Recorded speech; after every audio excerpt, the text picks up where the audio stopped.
그러니까 결국 일론 머스크의 정치 행복, 그러니까 이제 그 자기 본업에 집중을 안 하는 거 아니에요. 근데 이제 일론 머스크가 약간 이런 생각도 들어요. 스페이스X 시총이 4천억 달러, 550조 원을 돌파했고, 그래서 본인이 조금 그 다른 길을 걸어서 정치 행보를 해도 기업 가치들은 계속 올라가고, 물론 테슬라는 주가가 많은 변동성을 보였지만, 네.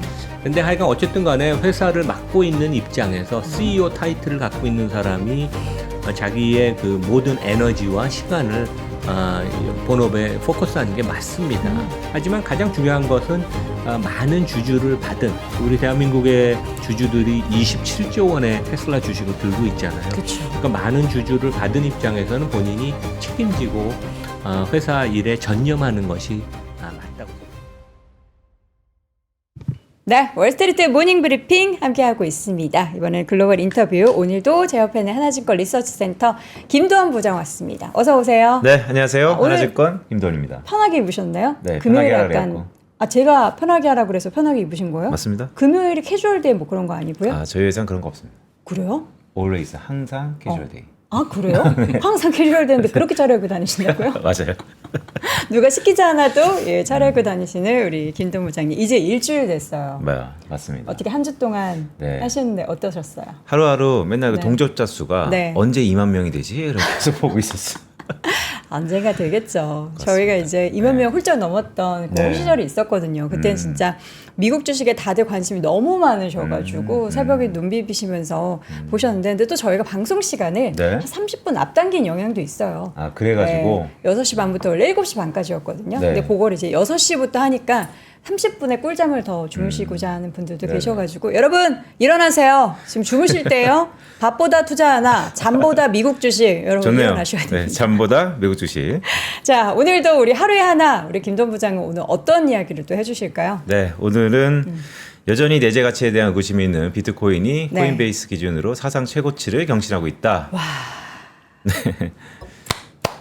비트코인. 비트코인 근데 가지고 계세요? 그럼요. 저는 뭐 비트, 이더리움 이더, 비롯해서 쫙 이제 등등등. 포트폴리오를 구축했죠. 네, 수익이 별로 좋지 않겠는데. 맞아요. 좋았다가 안 좋았다가 다시 좀 좋아지고 있습니다. 예. 근데 비트코인이 이렇게 올라가는 데 있어서 네. 의미가 뭘까? 사실 예전에는 비트코인이 올라가면 뭐 정부의 정책이나 뭐 어떤 발언이 있었다고 하는데, 요즘은 꽤 조용해서 그냥 위험 자산에 대한 선호 뭐 이렇게만 코멘트가 나오던데요. 저희가 원고가 없는데 네. 이렇게 정확하게 맞출 줄이야. 어떻게요? 그러니까 장기적으로 보면 네. 여전히 강세장 위험자산 선호가 있다라는 것이고, 단기적으로 보면 다음 주에 미국 하원에서 크립토 위크라 그래서 맞아요. 세 개의 법안이 대기 중이지 않습니까? 네. 그러니까 이벤트를 앞두고 있는 단기적인 시각이 있지만 중장기적으로 여전히 오늘 S&P 미국의 수많은 지수들이 정고점을 경신하고 있는 것처럼 그쵸. 강세장은 끝나지 않았다. 어. 7월 7일 첫 여러분들에게 얼굴 알리면서 드러난 악재는 더 이상 악재가 아니다라는 말씀드렸던 네. 연장선상에서 네. 비트코인의 신고가 경신은 강세장의 지속성을 의미한다라고 할 수 있겠습니다. 네, 보통 이제 최근에 나왔던 다양한 데이터 가운데 나스닥 지수와 비트코인의 그 가격의 연동성에 대한 이야기들을 참 많이 했는데, 네. 나스닥이 최고가를 경신할 때 비트코인은 사실 그렇지는 못했거든요, 잠깐. 근데 또 같이 또 커플링되는 그렇게 괴리율을 좁히는 그런 과정이라면 네. 조금 더 단기적인 상승을 또 기대해 볼 수 있지 않을까라는 네. 생각도 듭니다. 좋습니다. 네, 자 그렇다면 오늘 또 글로벌 인터뷰 금요일에 항상 저희와 함께 해주시는 분이죠. 연세대학교 국제학대학원 이남우 교수와 함께합니다. 교수님 어서 오세요. 네, 안녕하십니까? 굿모닝입니다. 네. 오늘 안 그래도 비트코인 얘기하니까 제가 네. 하고 싶은 얘기가, 세상이 바뀐 게, 저는 이제 원래 그 연식이 됐잖아요. 그래서 이제 파이낸셜 그런가요? 타임스 네.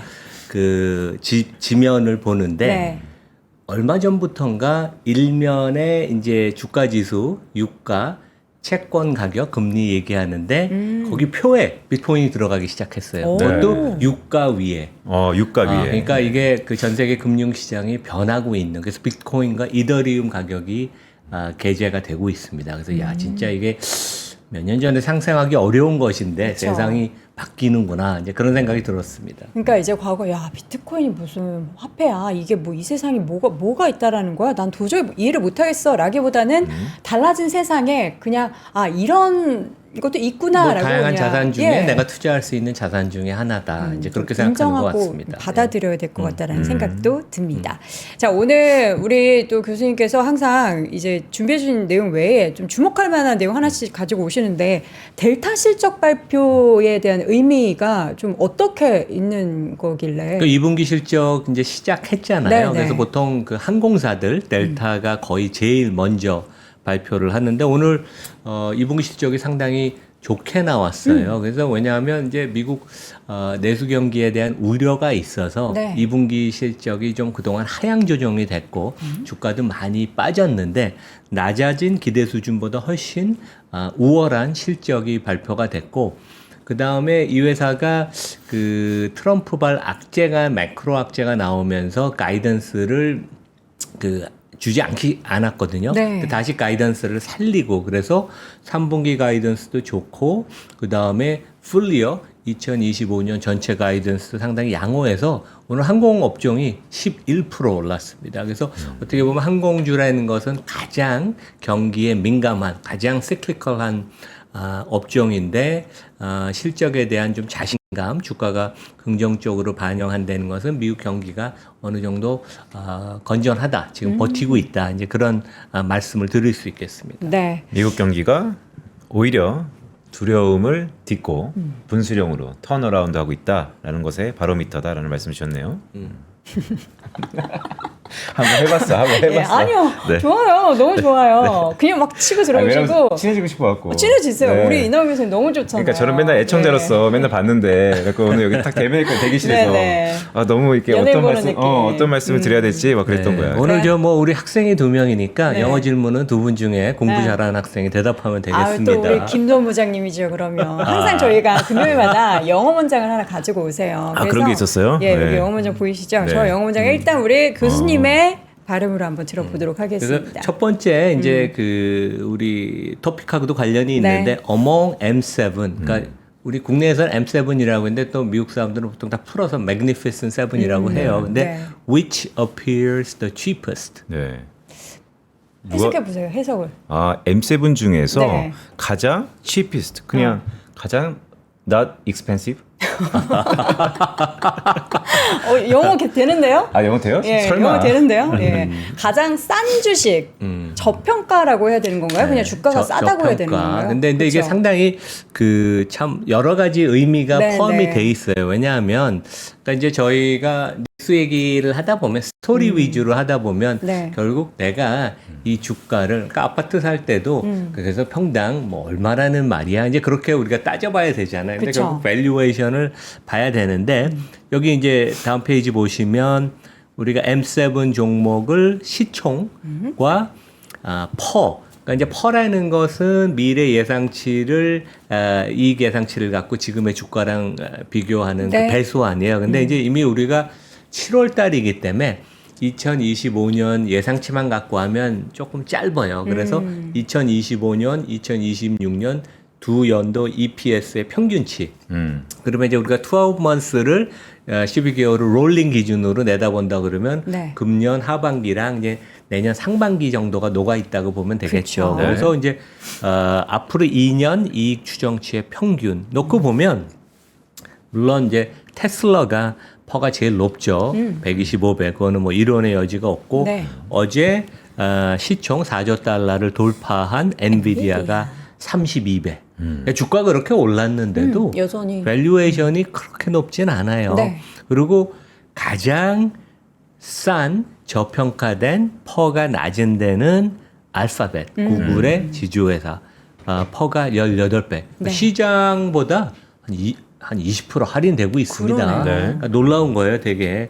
네, 제가 이제 빨간 표시를 한 게 알파벳과 메타인데 어떻게 보면 알파벳이 세계 최고의 그 소프트웨어 인재, AI도 뭐 워낙 잘하고 뭐 여러 가지 문제는 있지만 네. 그런데도 밸류에이션이 제일 낮다는 게 그리고 과거에는 메타가 광고 사이클에 영향을 받는다고 밸류에이션이 낮았는데 네. 메타의 밸류에이션이 알파벳 대비 한 50% 프리미엄인 27배예요. 그래서 이게 밸류에이션이라는 건 되게 다이내믹한 과정이고 정적으로 갇혀 있는 게 아니고 우리가 유연하게 생각을 해야 된다. 그리고 뭐 애플 걱정은 할 필요 없다고 그러지만 최근에 금년도에 주가가 좀 들빌대잖아요. 부진하죠. 네. 특히 AI에 대한 우려 때문에. 그래서 애플이 시총이 그래도 여전히 3조 달러를 넘지만 퍼는 30배 밑으로 내려왔습니다. 28배. 네. 그래서 하여간 우리가 여기서 보면 가장 단순한 것은 알파벳의 퍼가 제일 낮다. 그러면 우리가 무조건 이걸 사야 되냐. 네. 결국 이익 전망. 그러니까 아파트를 살 때도 평당 1억이 무조건 비싸고 평당 3천만 원이 무조건 싸다고 우리가 생각할 수는 없잖아요. 네. 기업은 이제 살아있는 생명체니까 이익의 전망, 리스크, 거버넌스 이런 걸 같이 놓고 봐야 되는데 제가 드리고 싶은 말씀은 엔비디아가 그렇게 주가가 올랐어도 앞으로 1년 동안도 이익이 한 40% 증가할 걸로 예상이 됩니다. 네. 그래서 이제 그런 걸 감안하면 여전히 매력이 있는 수준이고 나머지 종목들은 성장성이 좀 많이 떨어져요. 아마존이 이게 옛날에 퍼가 한 60배 정도 되던 거 아니에요? 60배쯤 되던 건데 이익이 많이 나면서 퍼가 내려왔는데 아마존은 한 15% 20% 성장하고 나머지 회사들은 한 10% 내외인데 성장성은 이 중에서는 가장 낮은 것이 애플이다. 그래서 우리가 참 어떻게 보면 주식 투자하는 게 쉽지가 않죠.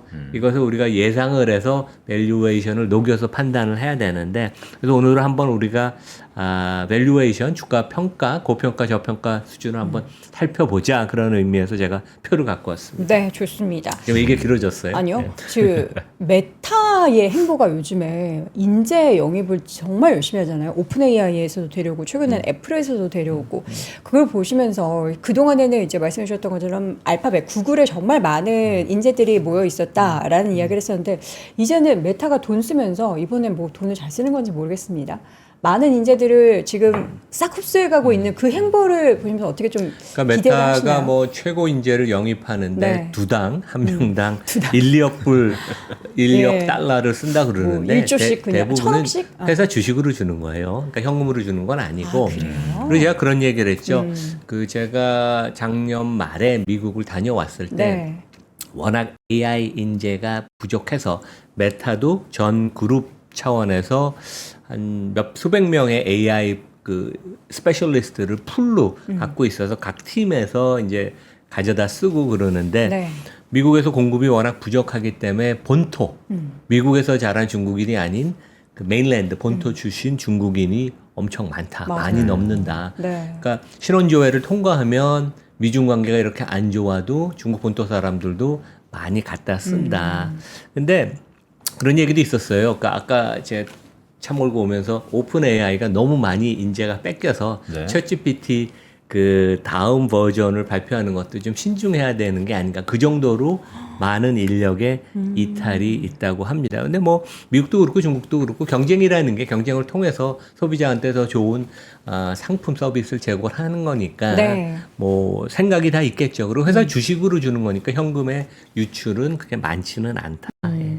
알겠습니다. 자, 그럼 본격적으로 애플 이야기를 먼저 해보도록 하겠습니다. 저는 최근에 한 1, 2주 사이에 애플이 뭐 어떤 회사랑 같이 뭐 인수를 한다 혹은 같이 손을 잡고 그 퍼블렉시티 인수 얘기도 있었고 오픈 AI나 뭐 다른 기업의 그 시스템을 좀 소프트웨어를 차용을 해서 쓴다. 뭐 다양한 얘기들이 설로 나오고 있어요.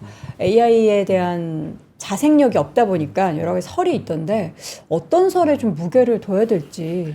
그러니까 애플은 그런 것 같아요. 그러니까 스티브 잡스가 타계하고 나서 어떤 엄청난 파격적인 혁신을 하기보다는 그러니까 팀 쿡의 경영자의 스타일이죠.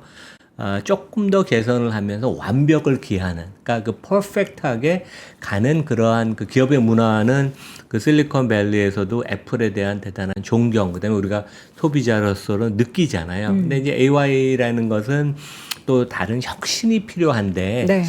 그만큼 최고의 인력이 AI 인력이 애플을 가지도 않고 그다음에 여러 가지 빅푸시를 이쪽에 하는 것도 계속 그 실패를 해서 네. 과연 애플이 AI 부분에 있어서 뒤처져 있는 것을 만회할 수 있을까 이제 그런 걱정을 하는데 최근에 우리 여앵커도 얘기한 것처럼 실리콘밸리에서 뭐 애플 부자인데 제가 다음 페이지 얘기하겠지만 현금이 한 200조 원 있습니다. 그러면 그것에 뭐 한 4분의 1, 5분의 1만 딱 띄어서 현금으로 줄 수도 있고 그다음에 애플 주식으로 줄 수 있어요. 그래서 퍼플렉시티 같은 게 이게 보니까 최근에 그 증자를 할 때 이제 기업 가치가 한 150억 달러 정도 됐었던 것 같아요. 네. 한 25조 원. 근데 뭐 프리미엄 엄청 많이 줘야 되겠죠.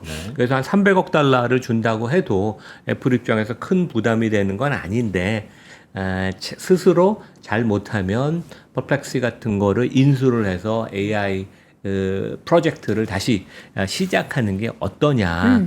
근데 이제 애플의 기업 문화는 원래 M&A를 안 합니다. 우리가 그동안 그 실리콘밸리 기업들의 M&A 역사를 보면 애플은 거의 큰 딜을 안 했어요. 근데 이제 팀 쿡은 실제 우리 일주일에 하나씩 조그만 거 하나 산다. 사는 것들이 몇백억짜리들 계속 사는 거예요. 근데 M&A는 안 했지만 기업을 아예 그러니까 뭐라고 인수는 해야 되죠? 하는데 네. 작은 회사들 티 안 나게. 우리가 요게 조금 부족하면 티 안 나고 근데 이제 우리가 보통 얘기하는 것은 M&A는. 최소한 수천억에서 수조 원짜리가 뉴스에 나오잖아요. 조그만 것들은 일주일에 사는데. 하나씩 사는데 큰 딜은 안 하고 그게 애플과 특히 아마존이 M&A를 잘 안 합니다. 우리는 우리 자체의 문화가 있고 스스로 우리가 뭘 하는 거지. 남의 왜냐하면 다른 회사를 인수하면 또 그 문화를 바꿔야 되고 접목을 시켜야 되고 큰 변화 아니에요. 우리는 이제 유기적인 내부의 성장을 한다. 이제 그런 철학이 남아 있어요. 그래서 실제 애플에 제가 조금 이제 회계 얘기를 한 5분 동안 할 건데 회계. 네. 그 뭐 쉬운 겁니다. 애플의 다음 페이지 보면 재무상태표. 제가 이제 수업 시간에도 하는 얘기인데 그 M&A를 워낙 많이 하는 메타, 알파벳 같은데 메타는 이제 인스타그램을 인수를 한 거고 알파벳은 유튜브를 인수한 거 아니에요. 근데 거기는 보면 특히 메타 같은 데는 그 무형자산이 재무상태표에 따로 표시가 돼 있고 거기 굿윌 영어권이 따로 표시가 돼 있어요. 왜냐하면 페어 밸류 이상으로 산 그 프리미엄에 대해서는 그 굿윌이라고 해갖고 이제 재무상태표의 가장 하단에 자산 목록의 가장 밑에 있거든요. 근데 애플은 우리가 재무상태표 여기 보시면 other non-current asset, 그러니까 유동자산, 기타 비유동자산이라고 그냥 전체에 묶여 있지 따로 intangible 무형자산이 없어요. 그러니까 M&A를 거의 큰 딜을 안 하니까 네. 그것을 따로 분류하지도 않는 것입니다. 그래서 이러한 그 어떤 그 애플의 전통적인 문화를 버리고 과감한 혁신적인 M&A를 과연 AI 부분에서 할 수 있을까? 팀 쿡이 솔직히 지금 프레셔를 좀 많이 받고 있습니다. 그렇죠. 빅테크 중에서 처지고 특히 그 자율주행 부분도 접었잖아요. 네. 그거 하면서 상각도 많이 하고 이런 구조 정도 하고 근데 회사가 변해야 되죠. 그러니까 우리도 대한민국에서 가령 삼성이 잘 변화지지 못하고 있어서 되게 뒤처지고 있잖아요. 그래서 팀 쿡의 행보가 되게 저는 개인적으로 궁금합니다. 그동안에는 계속 가지 않았던 행보인데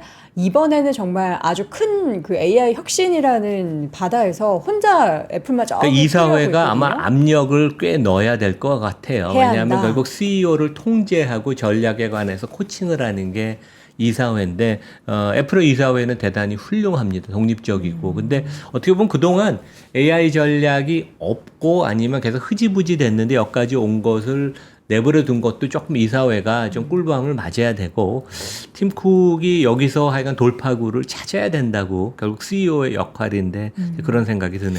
교수님 보셨을 때는 되게 중요한 대목 같은데 애플이 그렇다면 어떤 거를 M&A 해야지 이전의 경쟁 AI 모델에서 경쟁하는 빅테크들과 경쟁력을 다시 회복할 수 있을까요? 지금 후보로 나온 게 퍼플렉시티 얘기 나오고 있긴 한데 그러니까 뭐 퍼플렉시티가 우리가 판다 그렇게 네. 나온 건 아닌데 그렇죠, 가격이 그렇죠. 좀 무난하니까 그리고 나머지 뭐 오픈 AI가 매각이 될 것도 아니고 X가 매각이 될 것도 그렇죠. 아니니까 네. 그렇죠. 그래서 AI 부분이 지금 가장 뒤처져 있고 지금 어떻게 보면 진짜 애플의 발목을 붙잡을 수도 있으니까 여기서 돌파구를 찾아야 되는데 네. 프리미엄을 많이 줘야 될 겁니다.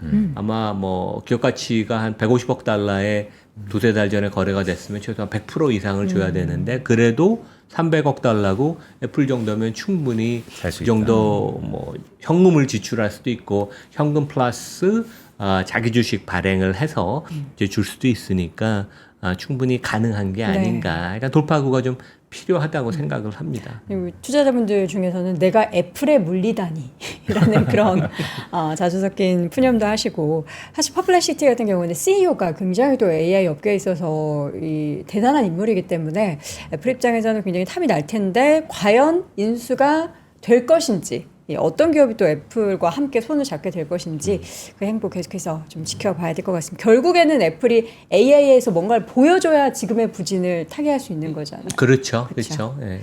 자, 이어서는 지금 이제 우리나라도 자사주 소각, 자사주에 대한 그 처리를 어떻게 하는지에 대해서 굉장히 뜨거운 감자가 되고 있는데. 저 좀 전에 이사회 얘기했죠. 네, 이제 다 네. 관련이 있는 거죠. 그러니까. 과연 미국은 어떤지가 궁금해요. 우리나라랑 좀 다른가요? 제가 이제 맡고 있는 거버넌스 포럼이 오늘 오후에 이제 자사주 소각과 관련된 세미나를 합니다. 네. 그래서 이제 대표적인 석학인 서울대 김우진 교수와 신한금융의 천상영 CFO가 주제 발표를 하고 이제 패널 분들 아주 그 전문가들이 나오시고 네. 제가 사회를 보는데 그저께인가 민주당의 그 김남근 의원이 자사주 취득 후 1년 내 의무 소각 이런 상법 개정안을 발의를 해서 최근에 국내에서도 이런 주식이 많이 올랐는데 네. 결국 자사주를 미국은 어떻게 처리하지? 이제 제가 애플, 마소, 엔비디아 이제 재무상태표를 보여드릴 건데 그러니까 한국은 이제 법으로 이렇게 강제화시키는 게 워낙 기업들이 반칙을 해서 그런 거예요. 하라고 하면은 그냥 이렇게 자율성을 아니 주면 태강산업 같은 데가 대표적인 거죠. 자사주 있는 걸 갖고 저 교환사채를 발행하고 막 네. 그러니까.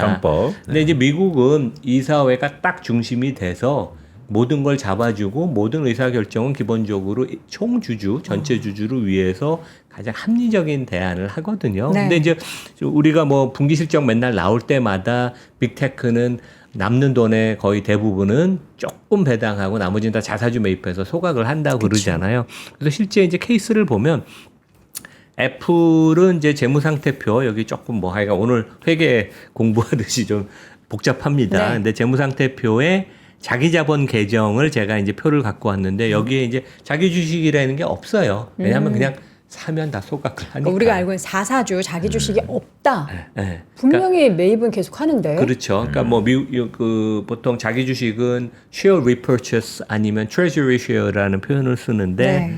여기 기본적으로 챗GPT에 이제 또 물어봐도 애플은 주식을 시장에서 매입한 것은 자사주를 자기 주식을 산 것은 기본적으로 다 소각을 해서 주주 환원을 한다.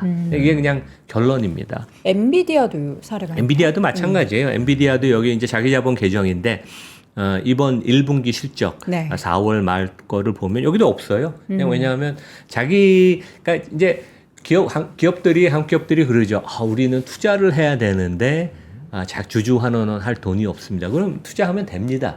엔비디아는 배당도 거의 안 주고 자기 주식 소각도 조금밖에 안 해요. 왜냐면 미래에 대한 투자를 많이 하니까. 네. 근데 성장을 하면 되는 거니까 이제 그걸 그렇게 강제화하는 게 아니고 이사회가 잘 판단을 하면 되는 거죠. 그래서 엔비디아는 하여간 조금씩 자사주 매입 소각을 하고 하여간 매입하는 부분은 다 소각을 해서 자기 주식이란 계정이 회사 재무지 상태표에 없다. 똑같습니다. 애플하고. 네. 마지막으로 마이크로소프트, 마소도 보면 자사주 자기 주식이란 계정이 없어요. 없네요. 그러니까 이 미국이란 나라는 그냥 우리가 지금 법으로 강제화시키려고 하는 부분이 그냥 상식이니까. 네. 왜냐하면 주주의 돈으로 회사 주식을 사서 지배주주의 경영권을 방어하는 데 쓰는 건 말이 안 되는 거 아니야, 되게. 그래서 이제 그냥 이거는 사람이 숨 쉬듯이 기업 경영에 녹아 있는 거여서 이건 논란도 안 되는데 대한민국만 하여간 워낙 그동안 기업들이 반칙을 했기 때문에 결국은 이제 법으로 입법화 시키는 그런 과정이다. 우리가 그렇게 알면 될 것 같습니다. 그러니까 미국은 하여간 네. 주식을 사면 기본적으로 임직원 보상용 빼놓고는 다 소각을 합니다. 예. 그러니까요. 제가 이번에 상법 개정 통과했을 때 3% 룰이 포함되어 있지 않습니까? 3% 룰에 강화. 그렇죠. 강화가. 예, 예. 그러니까 대주주와 특수관계인의 3%, 맥스 3%까지 제한하는.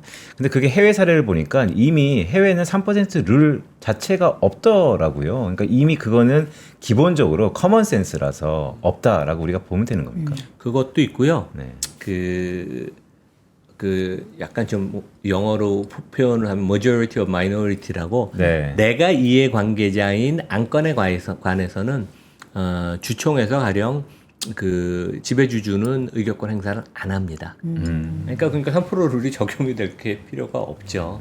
그래서 이제 그 되게 합리적인 그러한 절차적인 투명성을 되게 강조해서 근데 우리는 그런 것을 너무 지키지를 않았기 때문에 이제 그런 거거든요. 그래서 뭐 3% 룰을 한국의 경우에는 예외적으로 적용을 해야 되고 집중투표제도 국제 금융사회에서는 대한민국은 예외적으로 너무 운동장에 기울어졌기 때문에 집중투표제가 이제 필요하다는 얘기를 합니다. 네.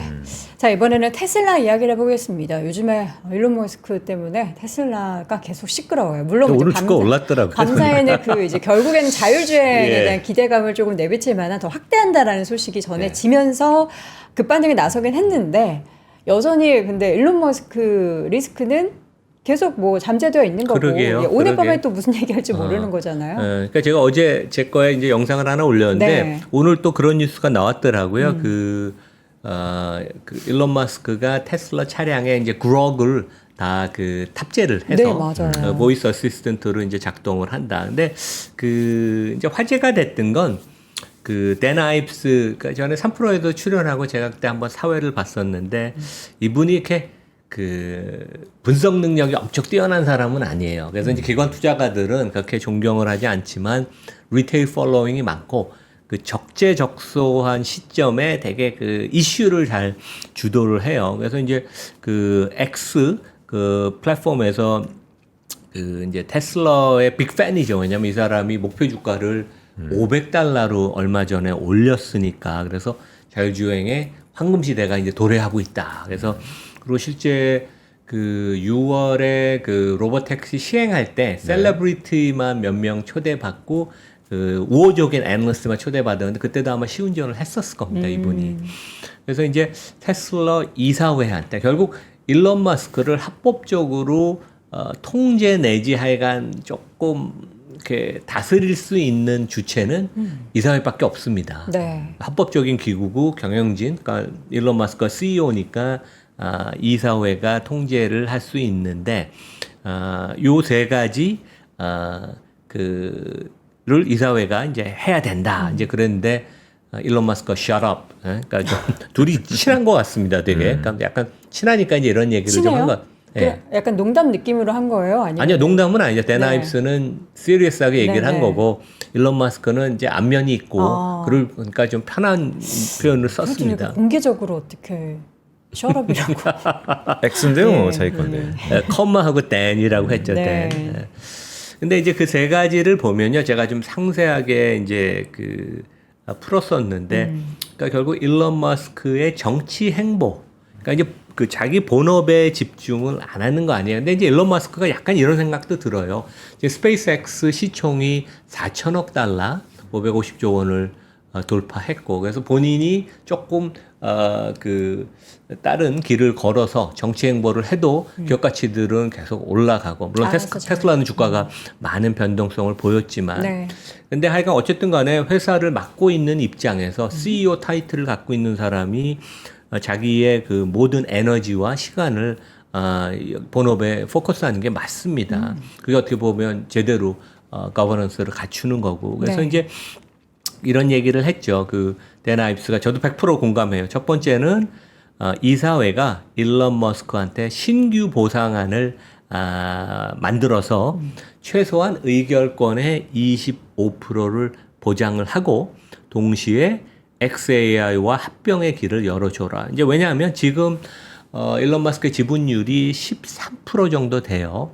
그런데 이제 원래 2018년에 스톡 옵션을 받아서 이런 여러 가지 조건을 충족하면 옵션을 행사할 수 있는데 이제 그렇게 되면 지분율이 21%까지 늘어나는데 델레웨어 지방법원에서 그것을 기각을 했잖아요. 되게 네. 의사결정에 문제가 많았다고.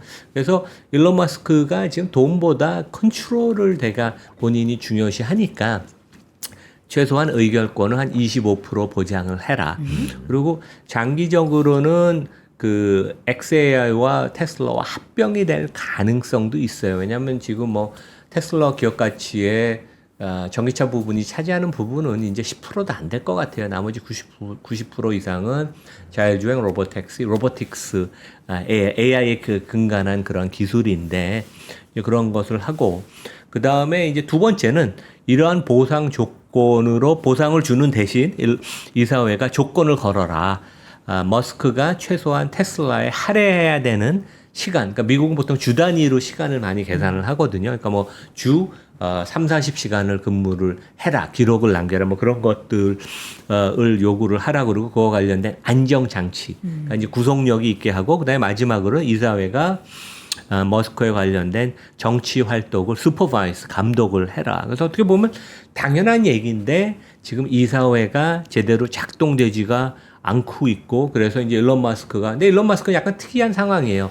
왜냐하면 최대 주주이면서 CEO고 이사회 멤버이기도 하죠. 하지만 가장 중요한 것은 많은 주주를 받은 우리 대한민국의 주주들이 27조 원의 테슬라 주식을 들고 있잖아요. 그쵸. 그러니까 많은 주주를 받은 입장에서는 본인이 책임지고 회사 일에 전념하는 것이 맞다고 생각을 합니다. 근데 교수님, 이 얘기는 사실 되게 핫한 이슈이긴 한데 일론 머스크가 물론 사후적으로 주가가 많이 조정을 받았기 때문에 CEO가 본업에 충실하지 않는 거 아닌가? CEO가 이렇게 도지라든지 외부적으로 활동하는 게 기업 주가가 떨어졌기 때문에 지금 현 시점에서 일론의 이런 행동을 오히려 부정적으로 보는 거 아닐까요? 시간이 지나서 혹시 뭐 사후적인 판단이지만 주가가 올랐다면 일론의 이런 모습은 오히려 더 테슬라한테 긍정적이었다라고 평가받는 날도 오지 않을까요?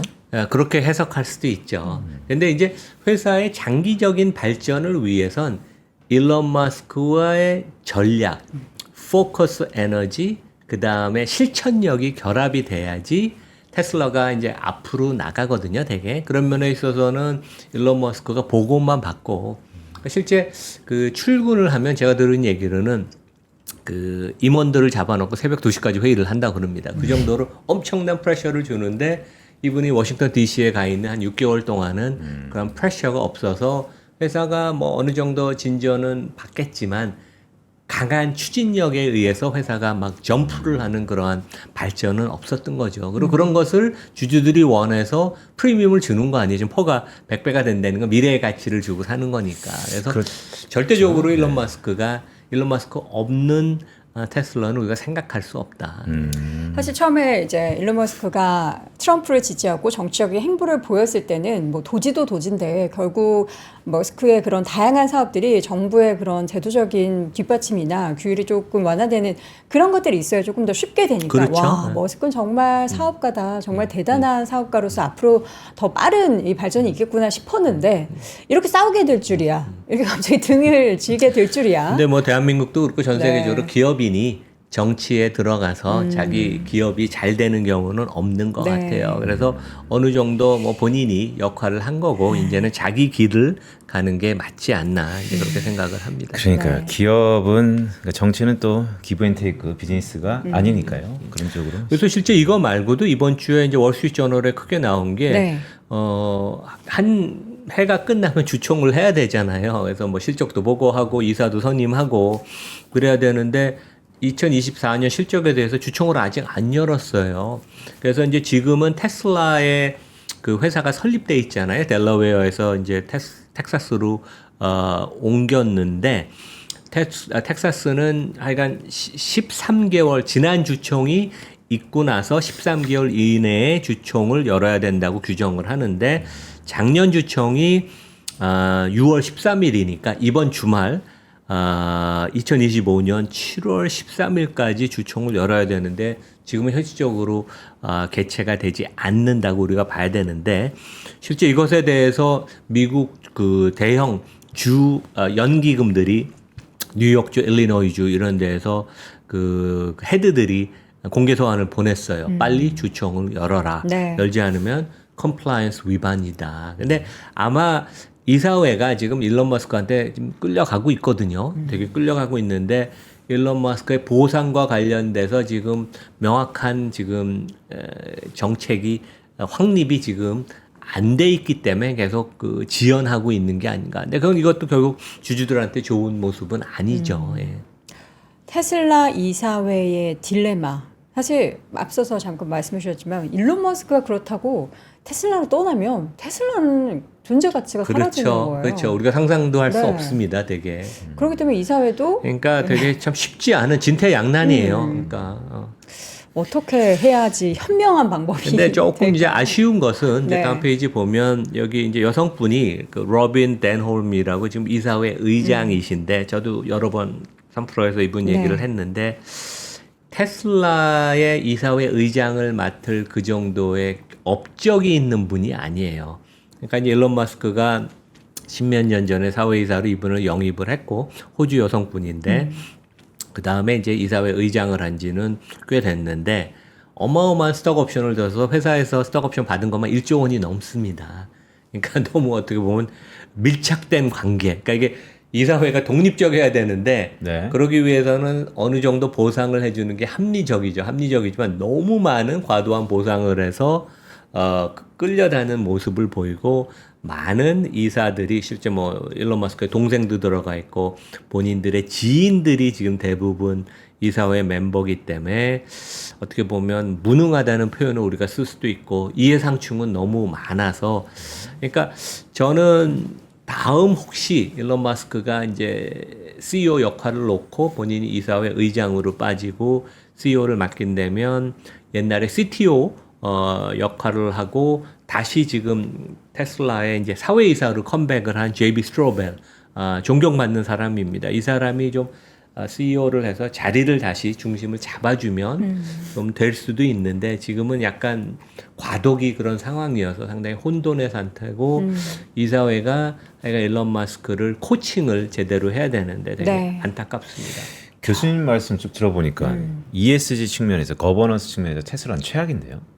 최악입니다. 실제 그 ISS라고 이제 독립 의료권 자문사가 이제 평가를 매겨요. 그래서 이제 10점 만점인데 10점 만점이 제일 안 좋은 겁니다. 그러니까 1이 좋은 거예요. 우리 거꾸로 봐야 낮을수록 되는데 좋은 거군요. 10점 만점은 이제 제일 안 좋은 거여서 이사회 주주 권리 그다음에 보상 관련돼서 이제 악이죠. 바닥이고 하여간 당분간 이러한 이사회의 그 좀 무력함을 우리가 보고 일론 머스크가 하여간 뭐 아메리카 당인지 뭐 하여간 정치 행보를 보이면 주가는 변동성을 하여간 계속 보일 것이다. 투자가들은 상당히 쉽지 않은 그런 국면이 계속 될 것 같습니다. 네. 자, 테슬라 우리 또 1등 주식 아닙니까? 우리나라 투자자분들이 가장 많이 1등 매집 주식. 1등 주식. 그렇기 때문에 저희도 테슬라 얘기를 정말 자주 드리는데 테슬라 일론 머스크가 얼른 좀 본업에 집중하고 우리 본업이 주주분들 뭘까요, 근데? 본업이 뭐 사업하는 거죠. 셀럽 아니었나? 아니에요. 그 X 인수하고 난 다음에 자꾸 셀럽하고 싶어하는 그런 마음. 그러니까 알겠습니다. 다 가진 거죠. 네. 세계 1위 부자잖아요. 네. 그러니까 그거 말고도 자기가 하고 싶은 게 많은 그런 사람인데 부디 부호자리 1등 지키려면 본업에 더 집중을 하시기를 바랍니다. 자, TSMC 얘기를 마지막으로 그러니까 이제 한번 대만 해볼까요? 회사는 매달 실적을 발표하잖아요. 네. 월별 매출. 그래서 이제 6월 매출이 29% 증가해서 조금 슬로우 했었어요. 그러니까 2분기 전체로는 46% 증가를 했는데 여전히 TSMC는 AI의 최대 호혜주로서 네. 건실하다 말씀을 드리고 제가 마지막으로 좀 급하게 말씀드리는 게 상반기 IPO 시장에 그 가장 1등을 한 국가가 홍콩입니다. 물론 이제 홍콩은 국가가 아니지만 어제도 그래서 저희 얘기했거든요. 그러니까 나스닥 그 뉴욕을 제끼고 홍콩이 네. 돼서 이게 여러 가지가 맞물려 있는데 제가 이제 다음 페이지에 보면 이 중국 기업들이 그러니까 해외 투자가들이 중국 본토 기업 사는 건 되게 부담을 느끼고 요즘은 이제 규정으로 많이 제한을 가했어요. 근데 홍콩에 상장된 주식들은 좀 유연하거든요. 네. 그래서 이제 중국의 대표적인 기업들이 미국 상장으로도 안 가고 중국 본토 상장이 돼 있는 회사가 홍콩의 듀얼 리스팅 이중 상장을 하는데 최근에 5월 달에 CATL이 상장을 했죠. 하고 나서 주가가 46% 무려 올라서 재밌는 게 홍콩에 상장된 CATL 주식이 본토 심천에 상장돼 있는 주식보다 30% 이상 프리미엄에 거래가 되고 있습니다. 네. 그래서 한국 주식도 옛날에 우리가 그 외국인 투자 한도가 있었을 때는 네. 장외에서 그 프리미엄에 거래되고 그랬었어요. 근데 이제 중국도 약간 그런 형편이고 하여간 이러한 홍콩 증시가 금융시장에 건재하다는 것은 중국 기업들이 성장을 하면서 자금이 필요할 때 증자를 해서 CATL도 그때 상장하면서 아마 한 8조 원에서 한 10조 원 정도 신주 발행을 해서 자금을 땡겨서 그걸 이제 유럽에 주로 투자한다고 그랬거든요. 그래서 한국 기업과의 격차가 더 벌어지는 그런 모습에 시총이 지금 CATL이 한 240, 50조 원 정도 됩니다. 그래서 상당히 부럽기도 하고 네. 우리가 하여간 이번에 뭐 코스피 5천 간다고 이번 정권이 열심히 하시는데 일단은 시총을 키워야 돼요. 네. 대한민국 시총을 키우고 개별 기업의 시총도 키워야지 덩치가 일단 있어야지 증자를 해도 납입 대금이 많이 들어오고 투자가들도 되게 좋고 이제 그렇습니다. 예. 지금 보면 최근에 중국의 다양한 기업들이 홍콩 증시로 상장을 하고 하는 이유는 결국 이제 외국계 자금을 더 편안하게 수급을 받기 위해서인 거군요.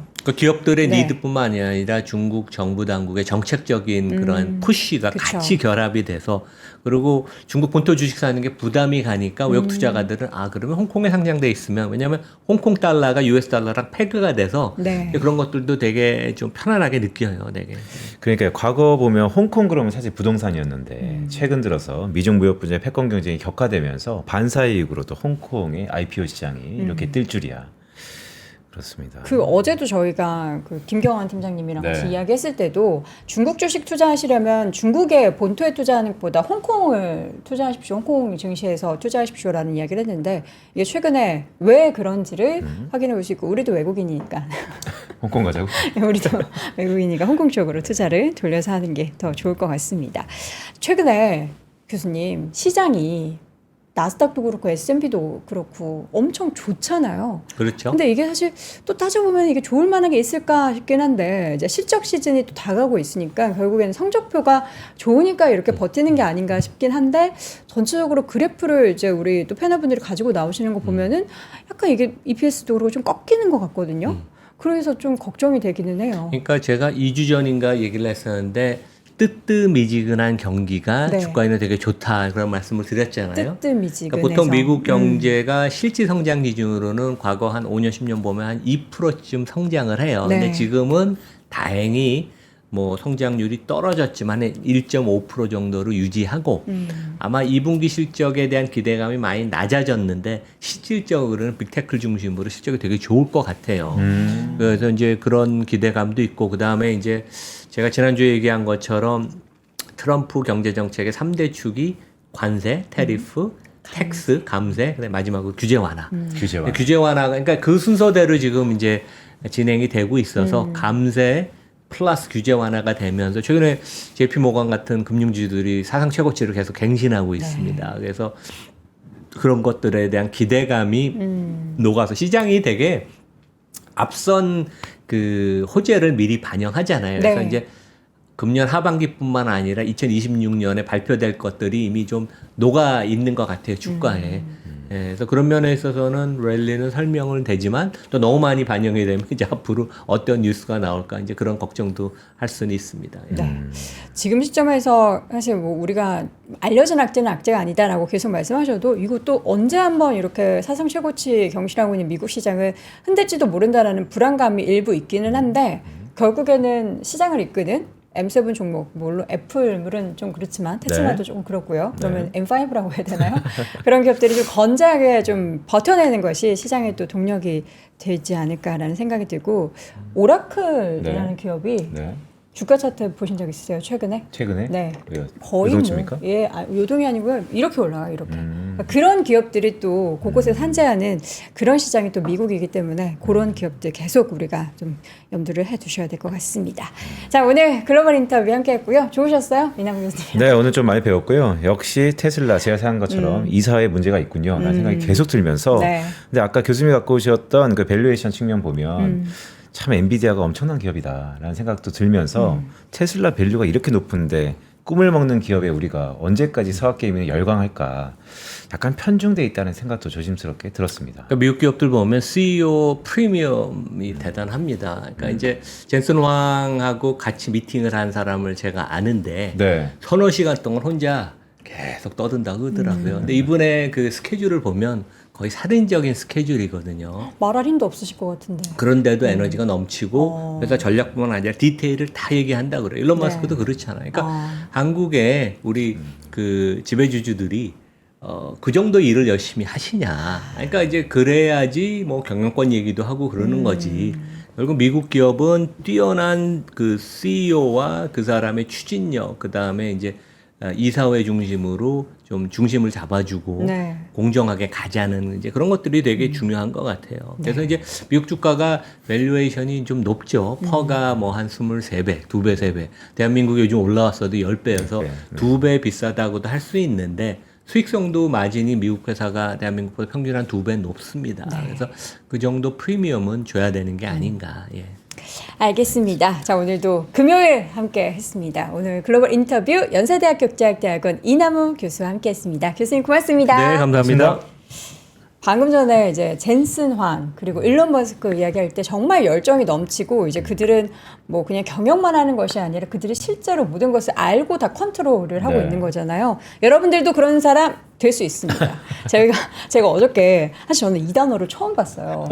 앙트로프러너십이라는 단어를 처음 봤는데 이게 이제 불어에서 기인된 영어 단어더라고요. 이게 보니까 혁신가 정신, 창업가 정신이라는 뜻이라고 합니다. 여러분도 일론 머스크, 여러분도 젠슨 황이 될 수 있다라는 뛰어넘을 겁니다. 수 있다는. 그럼요. 저희가 뭐 아정당, 리튼, 리멤버, 티우더, 캐시워크 이런 정말 굴지의 기업들의 창업가 10명과 함께 직접 만날 수 있는 기회를 제공을 해드리고요. 실제로 같은 공간 안에서 이야기를 실제로 나누면서 어떻게 창업을 할 것인가, 어떻게 앞으로 나의 사업을 이끌어갈 것인가에 대한 고민을 함께 하실 수 있는 그런 기회를 저희가 제공해 드리고 있고요. 지금이 얼리버드 기간이라고 합니다. 7월 22일까지 얼리버드 기간이기 때문에 여러분들이 원하시는 분들, 나도 창업가 하고 싶다 하시는 분들은 저희 앙트러플러너십 칼리지 함께 하시기 바랍니다. 영상 하단 링크 참조하시면 되고요. 오늘도 밥보다 투자 하나 네. 몇 시죠? 오전 11시. 11시에. 네. 여러분들 보통 이제 11시부터 여의도는 점심시간이 시작되는 회사도 있고요.